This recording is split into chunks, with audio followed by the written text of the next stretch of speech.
Cream rises to the top. Cream rises to the top. Let's do this! Welcome to the YouTube show dedicated to everyone trying to make a channel. Thank you. Come and listen to a story about a man named Steve sitting on his couch completely at ease. Then one day he was shooting at some food. Out of nowhere popped YouTube. It's a laugh. It's a laugh. So I want you to kick back. Maybe make some popcorn, your favorite kind. Extra butter, kettle corn. We'll try to add some caramel or chocolate maybe. Just take your time. Make a dime.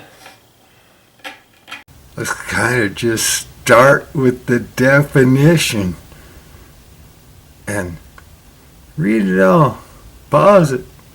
Whatever. Well, I was asked, have you ever run a business? And I would rather be jocular in my explanation. So, what kind of businesses are there? There are individual is called a sole proprietorship. Every couple is a limited liability corporation. And any 3 or more people is called a corporation. And you have to maintain a balance sheet, because on my card it says Business 101. So what do I know about business? I don't know. Of course, I've been self-taught, and I've run smaller experiments than the rich guy. Hey, sweetie, are you up there doing your thing? Yeah, she does consolidate her waste. All right, so yesterday I was asked a question, or the question came up. What business do I run? Well, I hesitate answering because I believe every individual is a sole proprietorship, and every cooperative couple is an LLC. And so you have to define a business before you can say whether or not you run a business. I've been running a business from the day I stepped out on my own to provide for myself, my family, my rabbit, frickin' mice,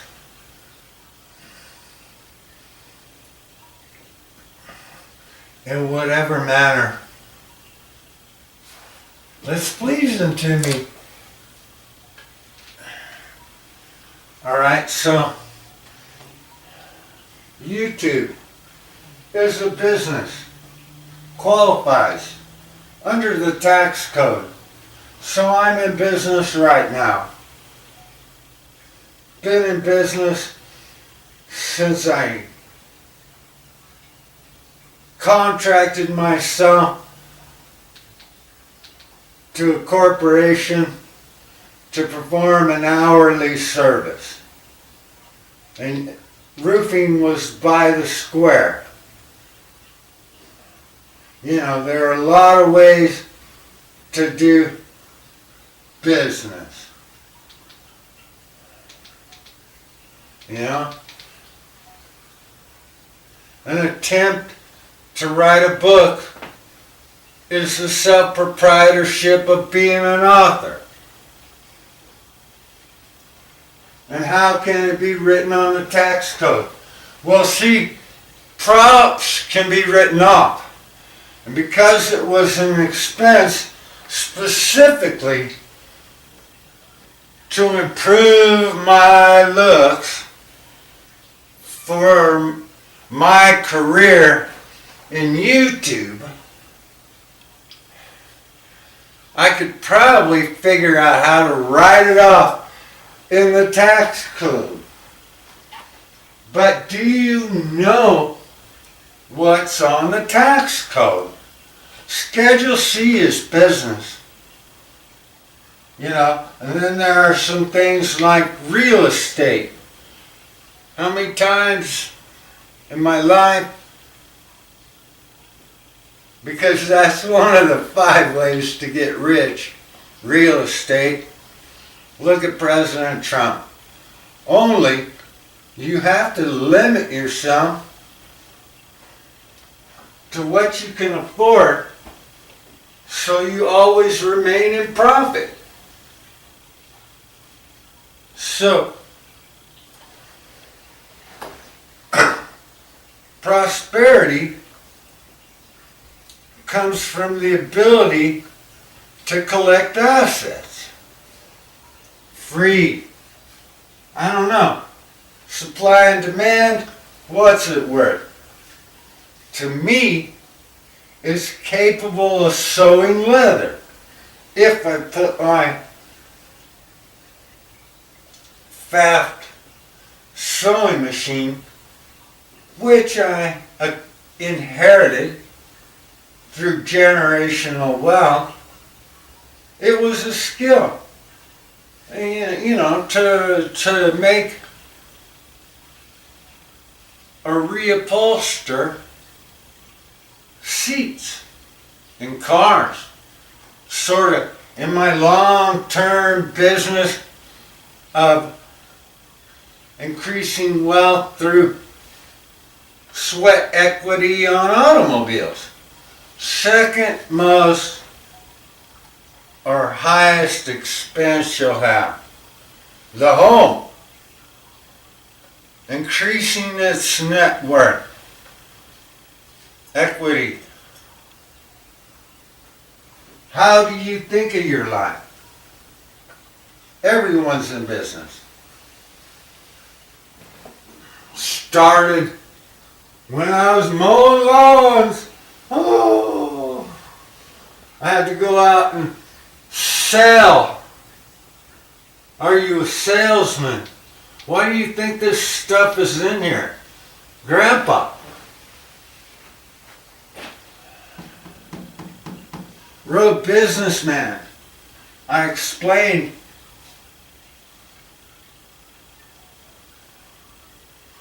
thrift and ingenuity. Off the top of my head, I can't remember his quote.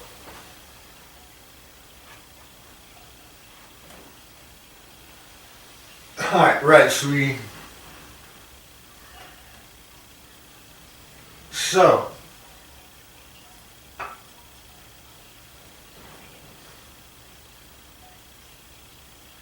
then you have to understand all the local, state, federal rules as to the parameters under which you can operate. YouTube's international. I'll figure it out.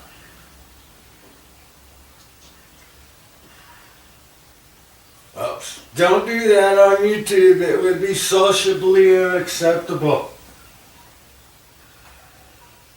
Except on my porch, in my own place, I see people on YouTube smoking cigars and they can get away with it but, you know, how many people do I want to impress? Or how will YouTube restrict whether or not they'll put my video out? Can you tell a joke? I don't know, it's not a very good one. And I heard it when I was young. But discussing the political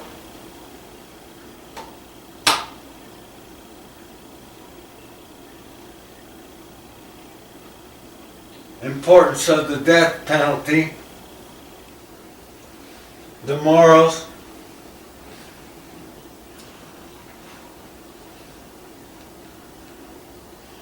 they won't promote it. The only 2 views are mine. I can't get anybody to watch it because it's probably not even out there. I don't know. It's on my channel.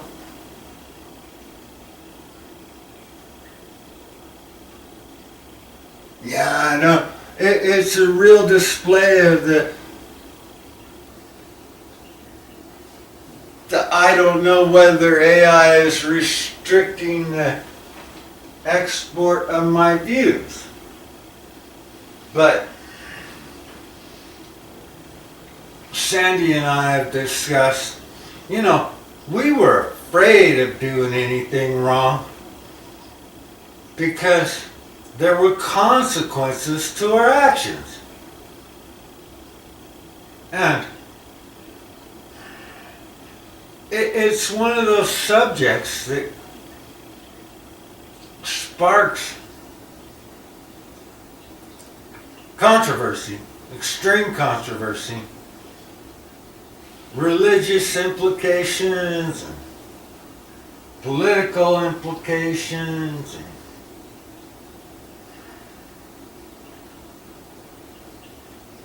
mental applications. This is all ad lib. What can I say? And because I don't have a cameraman, right, sweetie? I have to go over here and see if the camera's still working. Hot diggity dog. I got inspiration on the floor. Are you working for the $100 bill or you trying to make hundreds of thousands? We all want millions.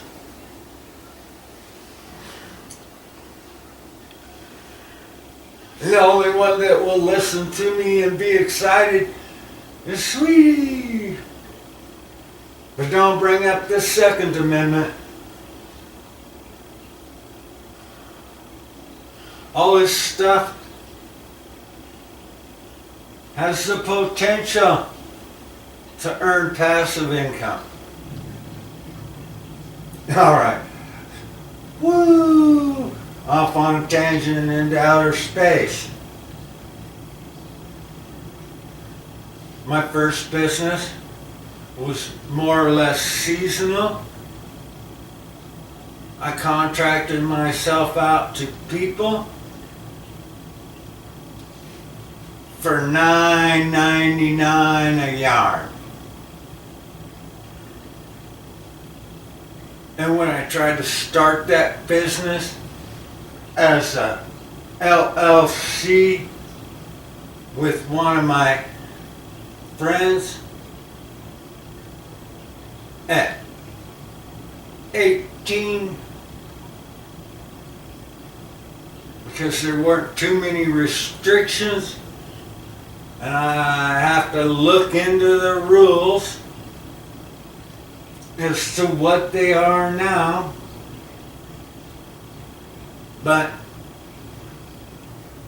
to put chemicals on the lawn, you have to have a permit. To be an arborist, you have to have a permit. Except if you're performing those tasks on your own property. You can go out and buy pesticide and get rid of the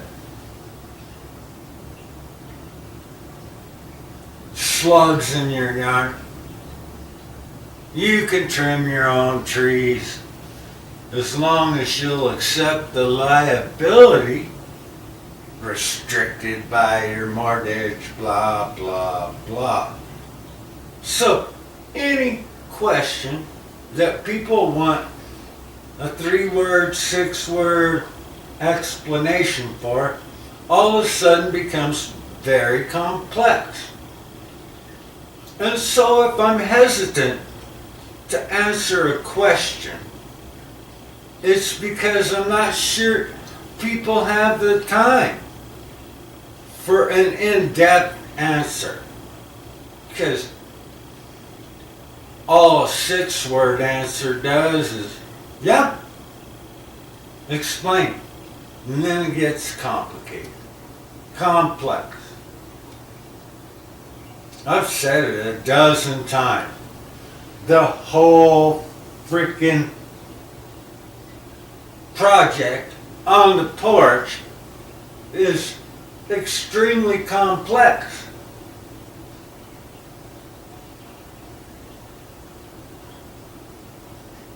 Because I'm willing to go down the rabbit hole, invoke the spider webs. But there is a center, a focus to write my autobiography in some fashion that could sell to the public.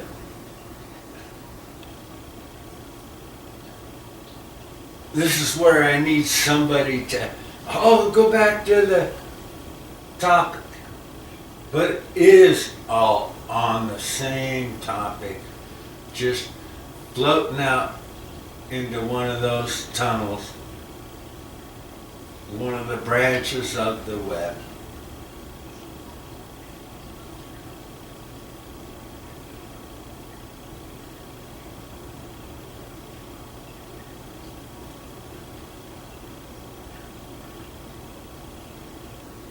Oh yeah, I had a lawn care service. And because it was when generic was big, I called it generic lawn care. Because what I figured out was the biggest expense was hauling the grass to the dump. Also was an extremely large liability in that you go out there and you get a flat tire and you're stuck.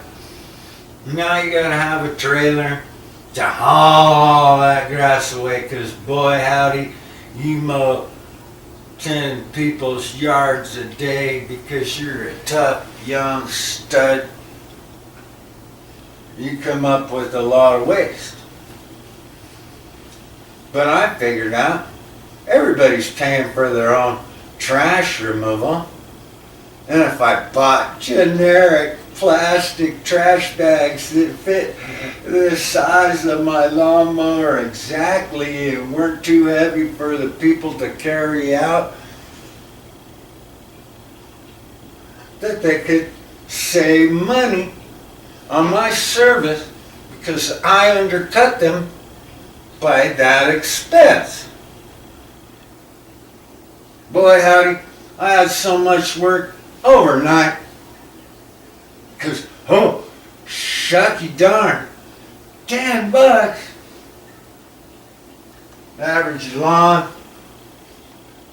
I could do that in under 20 minutes because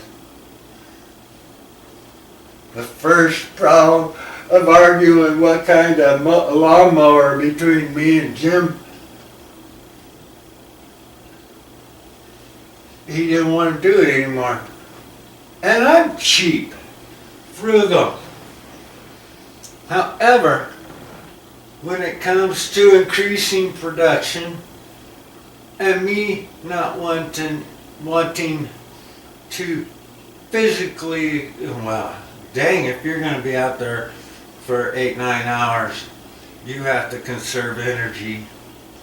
I wanted to buy top of the line, self-propelled, adjustable speed, 5 horsepower snapper.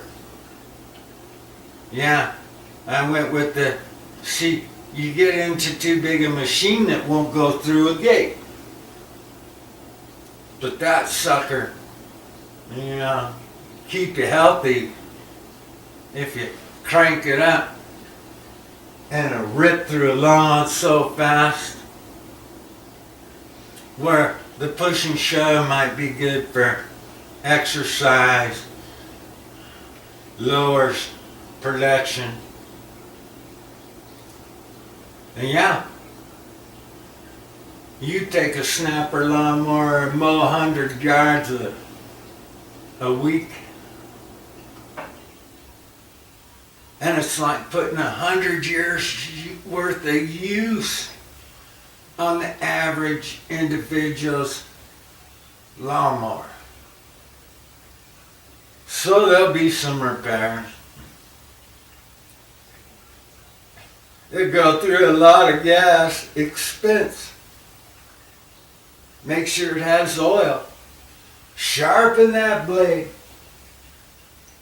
So what's it take to run a business? You have to consider a very long list of chores. Right, sweetie? Gotta do a camera check, cause see, I could be rambling. Still working.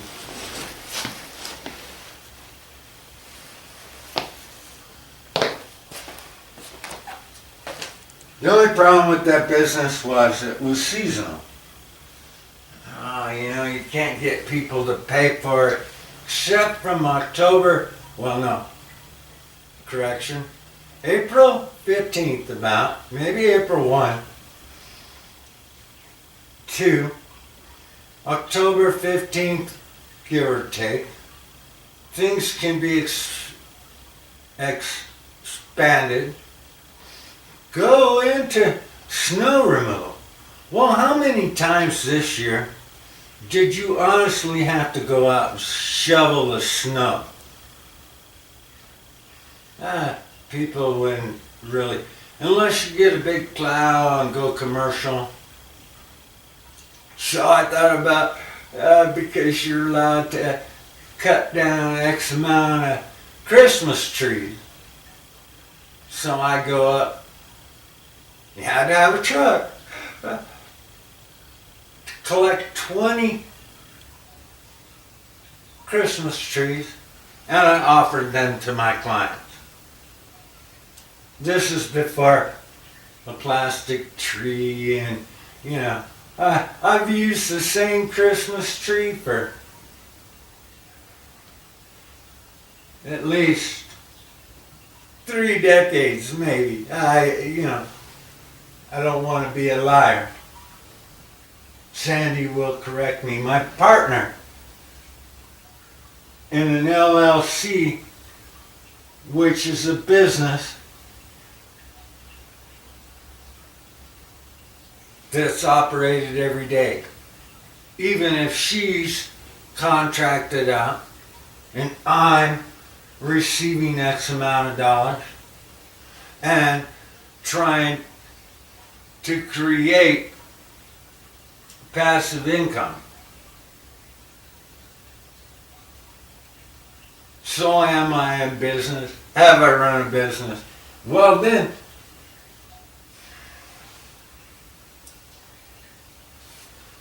my father died of an aneurysm in his leg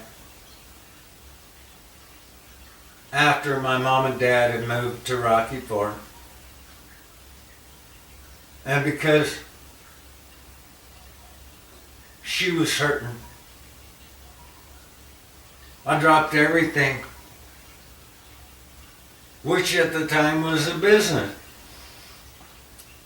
I was roofing, and I had a deal with my corporation that I could make extra money if I employed and taught a couple other roofers.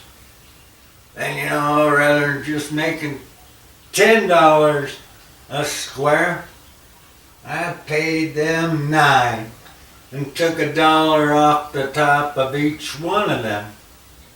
Does that count? Well, because my dad died and my mom was down there,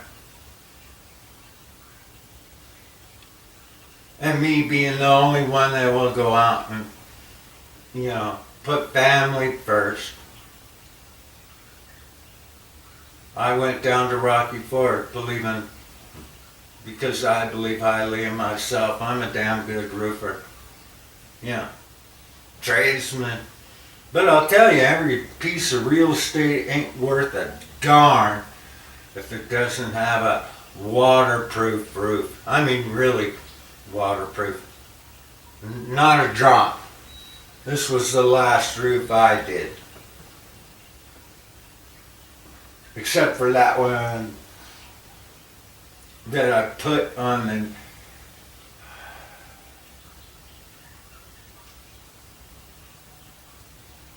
the neighbor's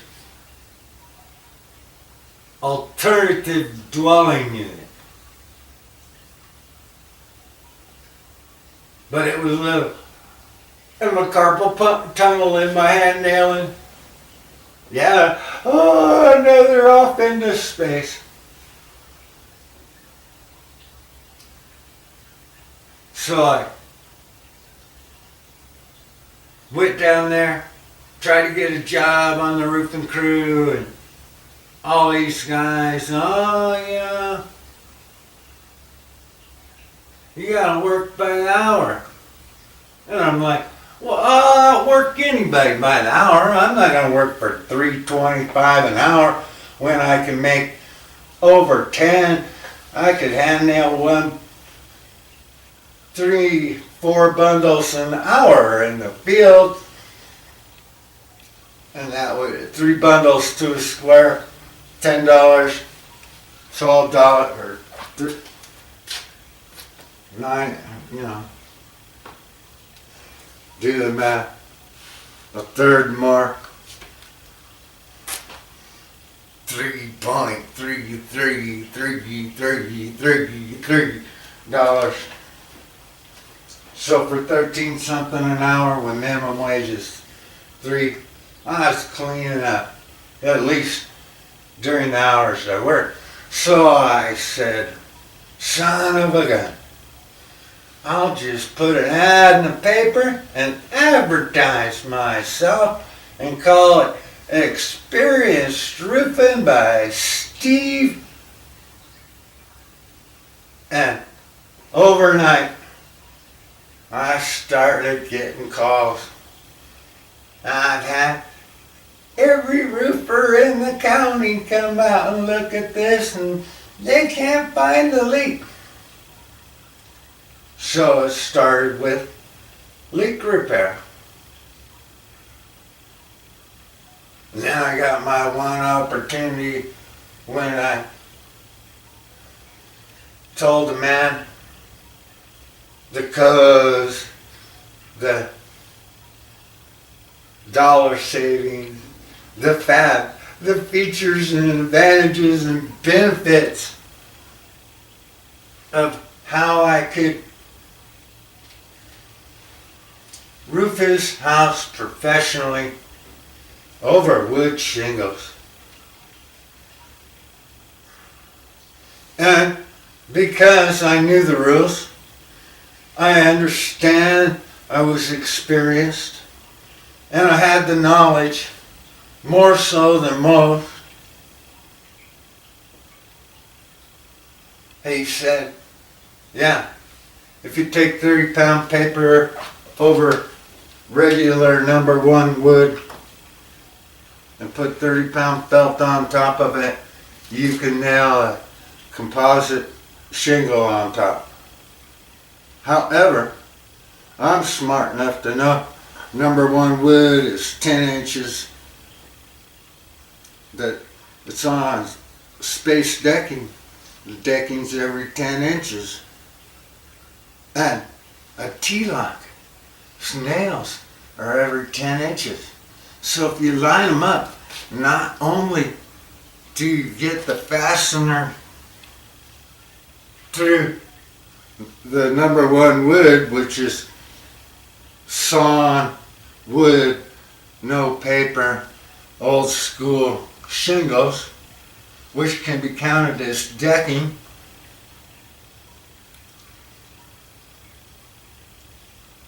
But the fasteners would line up with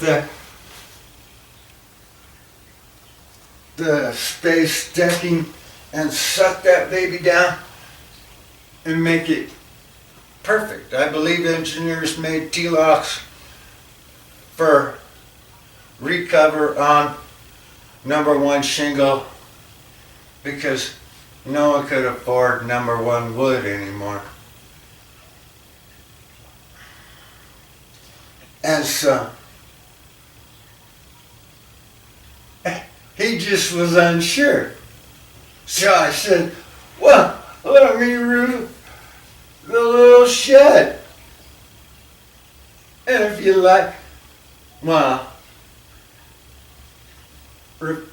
regret. It was almost an outhouse. Let me show you how it works. Let me do this little thing, and if you don't like it, you're only out, whatever it was, double the labor and cost of shingles was what I was doing the work for. Boy, I went up there and whipped it out, and he walked around it, eyeballed it. Of course, I put metal trim along the bottom. I did it right. And he says, roof the shed. So I went over there. Now it's a bit on a bigger scale, 10 times as big. See, a model, 1/10, 1/50th, 1/38th scale kind of shows what the big go home deal would look like. Gotta check the camera because I'm all by myself and Sweetie left.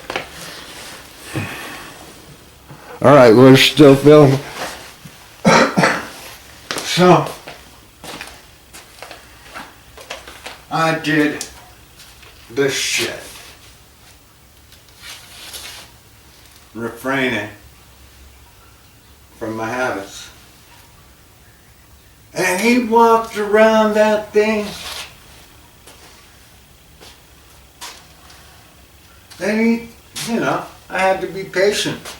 Let my work prove my skill and knowledge in that specific field.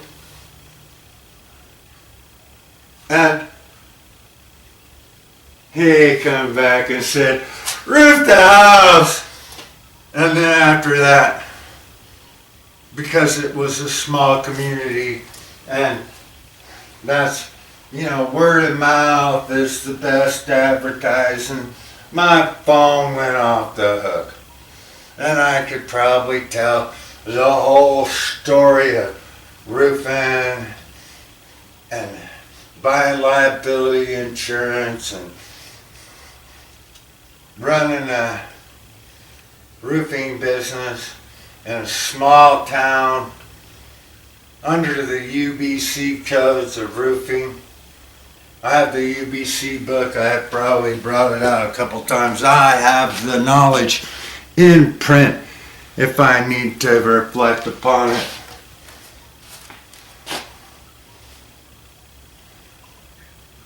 And was successful at it. Tell a great story. There's almost an unbelievable chapter in the book later when somebody really wants to listen. So, thank you very much. Have a great day. Like, subscribe, comment. The Youth Truth Podcast. Naysayers. My uncle ran the business of making these and selling them at gym shows. Bobbleheads are just cool. And Furbies. That just happens to be the one I have. You got a cute little witch hat. Kind of looks like a troll. Looks like me, except I don't wear a witch's cap. Have a wonderful day. Thanks.